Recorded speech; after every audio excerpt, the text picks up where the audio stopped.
Agora eu cheguei no final do meu trabalho, não tenho mais como continuar ele a não ser fazendo parceria ou com universidade, ou com empresa farmacêutica, ou com os dois, ou com outras empresas, para poder ter a comprovação final da teoria do tudo e tornar ela uma ciência de fato para entrar na universidade. Basicamente o trabalho fala que o homem não é composto só de duas composições, né, como pensam as pessoas das universidades, principalmente os psicólogos. Então o homem não é só composto de matéria e mente. A teoria do tudo quer comprovar que o homem é composto de matéria, mente e mais 5 composições metafísicas. Então o homem é composto por uma composição material e 6 metafísicas, e não uma material e uma metafísica, sendo só a matéria e a mente, como a universidade pensa. E para isso ser comprovado, precisa passar por uma análise na relação entre a neurociência e essas composições. Agora não tem muito como a empresa farmacêutica fugirem desse estudo, porque para os medicamentos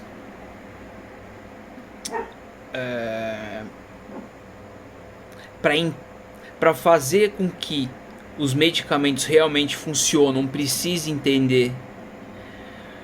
Essas empresas precisam entender o alvo do seu estudo.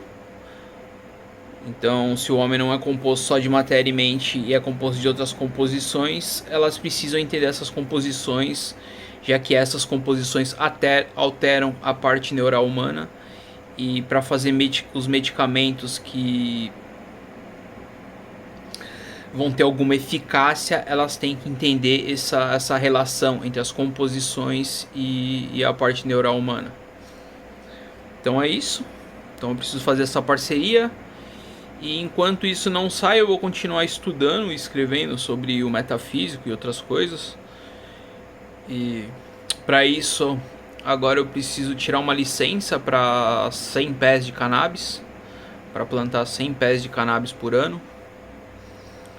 E aí eu vou facilitar a vida do meu advogado aqui, já passando os argumentos que ele precisa, que ele vai precisar para tirar essa licença, né? Começando aqui pelo argumento da religião. A cannabis é um tipo de planta enteógena, né? Assim como ayahuasca, peyote e outras plantas enteógenas. A cannabis está na categoria de planta enteógena leve. E sendo uma planta enteógena, ela tem o efeito enteógeno, que é justamente sobre a quinta composição metafísica humana, que é a percepção. E as plantas enteógenas, elas amolecem as duas camadas perceptivas humanas. Uma das camadas que faz perceber a matéria e a outra camada que faz perceber o metafísico.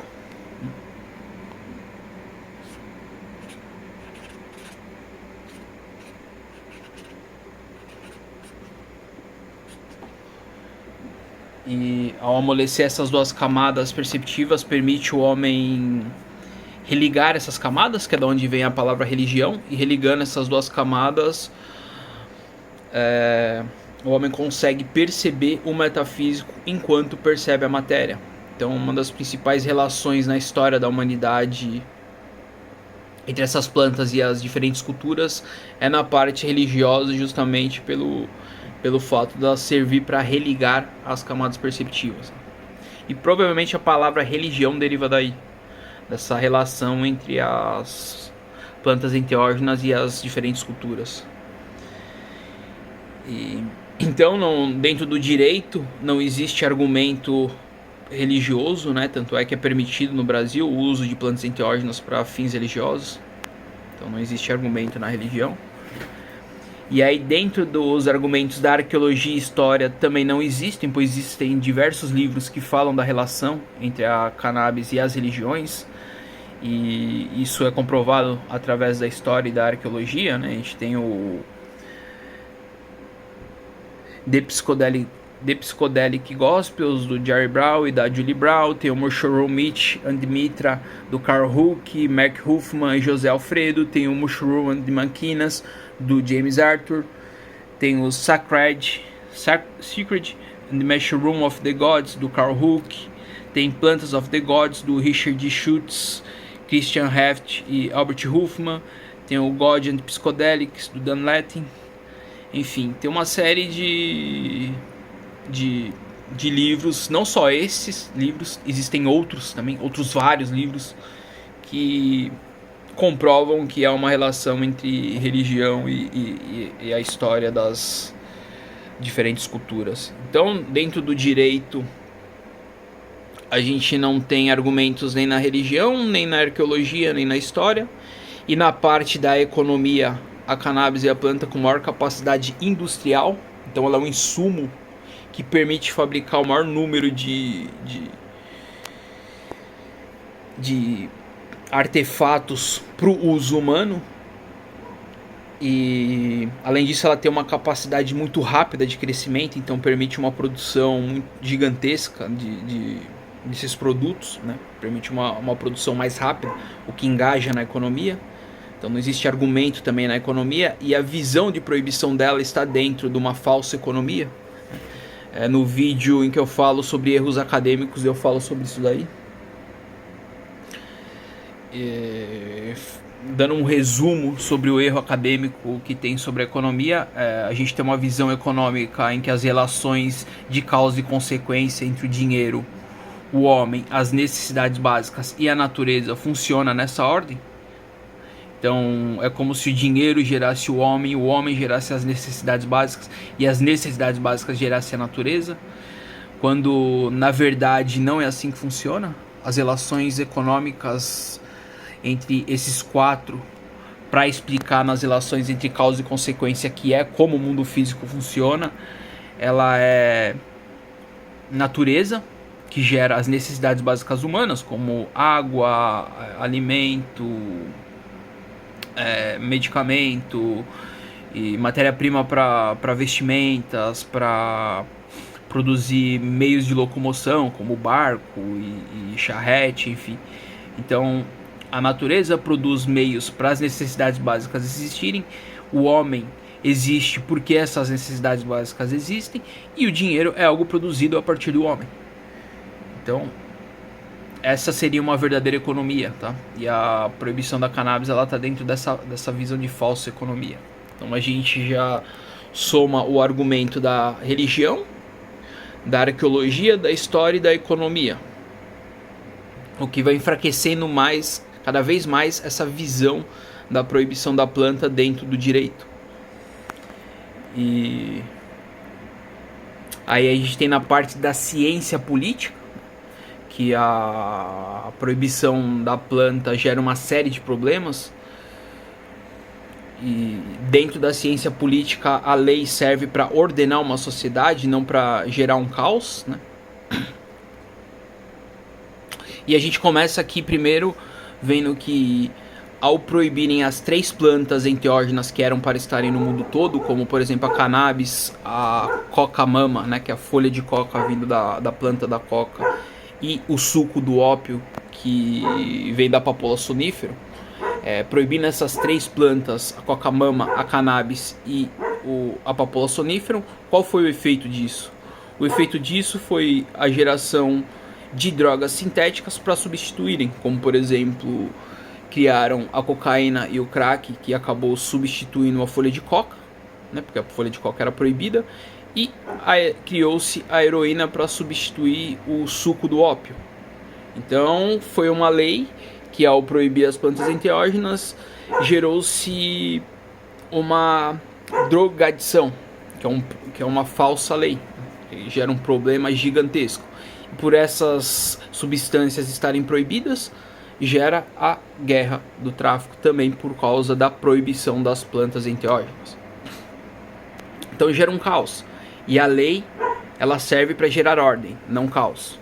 Então, dentro do direito, a gente também não tem argumentos na ciência política. Então a gente já soma religião, arqueologia, história, economia e ciência política.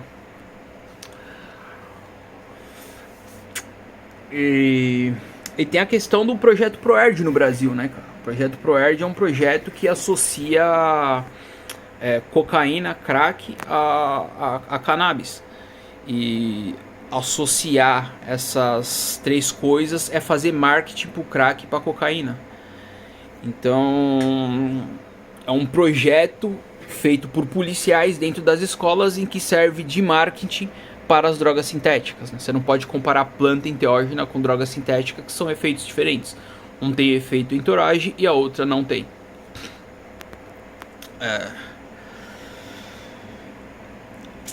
E aí a gente pode entrar mais fundo nesse assunto e falar sobre a parte do conhecimento, tá? Um conhecimento, só lembrando aqui, eu já expliquei em outros vídeos, conhecimento é diante de um problema, você ir sentindo a solução.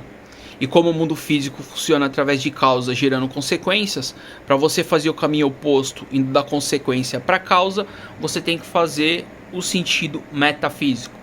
Então, a construção do conhecimento é algo metafísico.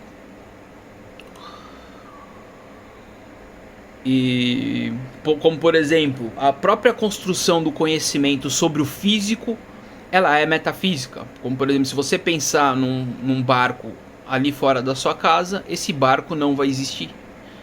Se você for lá fora da sua casa, não vai ter um barco. Por quê? Porque é algo no metafísico. E então você ir cada vez mais profundo atrás das causas mais profundas que existem nas relações entre causa e consequência, tu vai achar as causas mais profundas e essas causas são soluções que resolvem maiores quantidades de problemas, tá? E quanto mais você vai na causa, mais profundo você vai no sentido de encontrar o metafísico e a realidade metafísica. Agora, o que são as únicas coisas fora do homem que permitem o homem consumir, que faz ele ter acesso ao metafísico? Essas coisas são as plantas enteógenas. Então, as plantas enteógenas, elas estão numa causa muito profunda dentro da natureza. E a universidade não tratar esse assunto dessa forma, como tratar a cannabis de forma pejorativa, ou o suco do ópio, ou a folha de coca, enfim, tratar isso de forma pejorativa, tratando como droga, já demonstra uma burrice na universidade, na noção de conhecimento. Porque existem diversas definições de conhecimento na universidade, nenhum deles está certo. A definição principal do conhecimento é essa que eu acabei de falar agora. Então, dentro do direito, a gente soma argumentos. Não tem argumento na religião, não tem argumentos na economia, não tem argumentos na arqueologia, não tem argumentos na história, não tem argumentos na ciência política e não tem argumentos na noção de conhecimento da universidade para poder proibir a cannabis. Logo, a lei que proíbe a cannabis no Brasil fere o princípio de razoabilidade e, segundo a Constituição brasileira, toda lei que fere o princípio de razoabilidade é inconstitucional.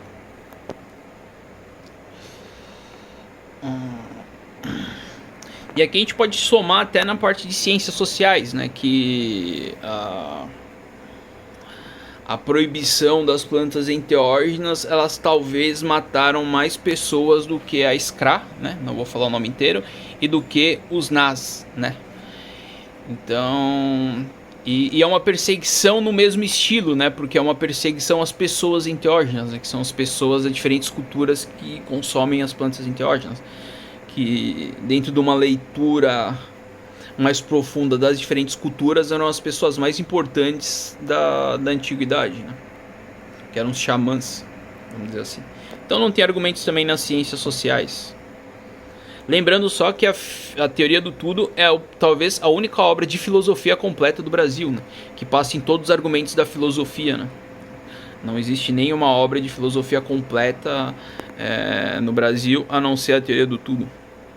Aliás, não existe, acho que há séculos, uma obra de filosofia completa. Cadê o livro?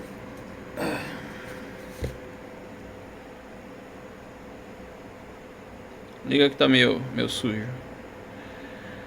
Caiu canetinha.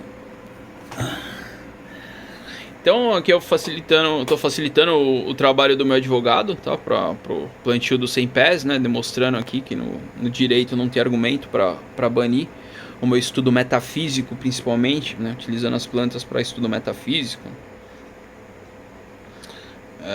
Então eu acho que minha licença para a parte religiosa aí tá muito clara.